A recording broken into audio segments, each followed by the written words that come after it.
जमीन घोटाले में निलंबित आई छवि रंजन की 4 दिनों की रिमांड अवधि आज खत्म होने पर ईडी ने कोर्ट में पेश किया है। इसके बाद 25 मई तक छवि रंजन को न्यायिक हिरासत में भेज दिया है, जेल भेज दिया गया है। बताया जा रहा है कि छवि रंजन की मुश्किलें और बढ़ सकती है और ईडी के अधिकारियों ने रांची के होटवार स्थित बिरसा मुंडा केंद्रीय कारा में पहुंचकर वहां लगे सीसीटीवी फुटेज की जांच की गई है। जांच के क्रम में ईडी को छवि रंजन और प्रेम प्रकाश के बीच जेल में हुई मुलाकात की जानकारी मिली है। 50 मिनट के लगभग दोनों की बीच मुलाकात हुई थी। ईडी ने जांच में पाया कि 5 मई की शाम 6:30 बजे के बाद प्रेम प्रकाश जेल के वार्ड 11 से निकला था और चेहरा ढककर छवि रंजन से मिलने पहुंचा। अब ईडी छवि रंजन को सीसीटीवी फुटेज दिखाकर पूछताछ करेगी और कई जमीन कारोबारियों से भी ईडी पूछताछ कर रही है। बता दें कि छवि रंजन को ईडी ने 4 मई को गिरफ्तार किया था। 5 मई को अदालत में पेश किया गया, जहां से उन्हें जेल भेज दिया गया था। ईडी 7 मई को पूछताछ के लिए अपने साथ ले गई है। सेना की जमीन घोटाले में 4 जून 2022 को बरियातू थाना में प्राथमिकी दर्ज कराई गई थी। इसी फर्जीवाड़े के अन्य जमीन के फर्जीवाड़े की ईडी जांच जारी है।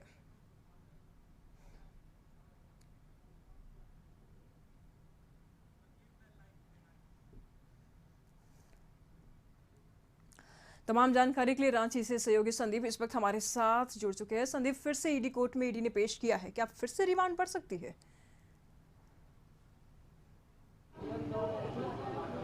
जी, यह पूरा मामला जमीन घोटाले से जुड़ा हुआ है और निलंबित आईएएस अधिकारी छवि रंजन की 4 दिन की रिमांड समाप्त होने के बाद आज ईडी के अधिकारियों ने उनको ईडी की अदालत में पेश किया और ईडी की अदालत में पेश करने के बाद उनको 25 मई तक के लिए न्यायिक हिरासत में भेज दिया गया है। हालांकि यदि इस पूरे प्रकरण की बात की जाए तो अब तक इस मामले में ईडी ने 8 लोगों को गिरफ्तार किया है, जिसमें एक अंचलकर्मी, 6 कारोबारी और एक आईएएस अधिकारी छवि रंजन भी शामिल है। 4 दिनों तक पूछताछ ईडी के अधिकारी जो थे छवि रंजन से की थी। हालांकि जो कल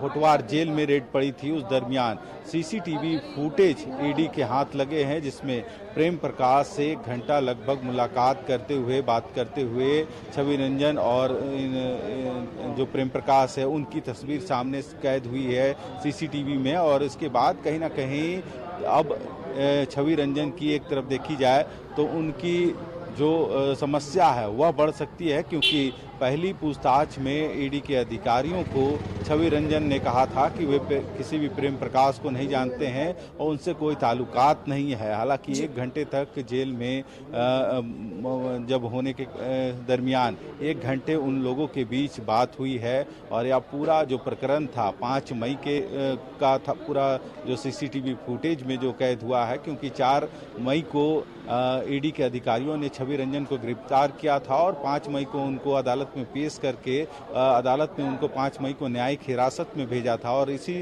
शाम की यह घटना है जब प्रेम प्रकाश और छवि रंजन दोनों मुलाकात करते हुए उनका जो सीसीटीवी कैमरा है उसमें कैद हुआ है। तो अब देखना होगा कि ईडी के जो अधिकारी हैं अब कहीं ना कहीं छवि रंजन पे एक दबिश बनाने की जरूर कोशिश करेंगे, क्योंकि शुरुआती दिनों में उन्होंने प्रेम प्रकाश को पहचानने से भी इनकार किया था। हालांकि इस पूरे फर्जीवाड़े की जो कहानी है कोरोना पीरियड में लिखी गई थी और इस मामले में अब तक 8 लोगों की गिरफ्तारी हुई है, कई कर्मियों से पूछताछ हुई है, कई अधिकारियों से पूछताछ हुई है।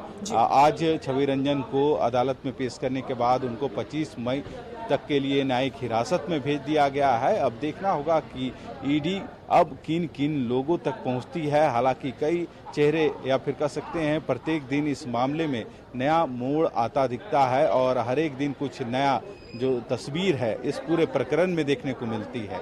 हालांकि अब देखना होगा कि इस पूरे प्रकरण में और कितने लोग शामिल हैं या फिर उन तक ईडी कब तक पहुंच पाती है। जी, इस मामले में बहुत पेच है संदीप, इस मामले में बहुत पेच है। लगातार ईडी पूछताछ कर रही है छवि रंजन से और आज कोर्ट में पेश भी किया गया। फिर आने वाले समय बताएगा कि क्या कुछ नतीजे निकल के सामने आता है। शुक्रिया आपका संदीप तमाम जानकारियों के लिए।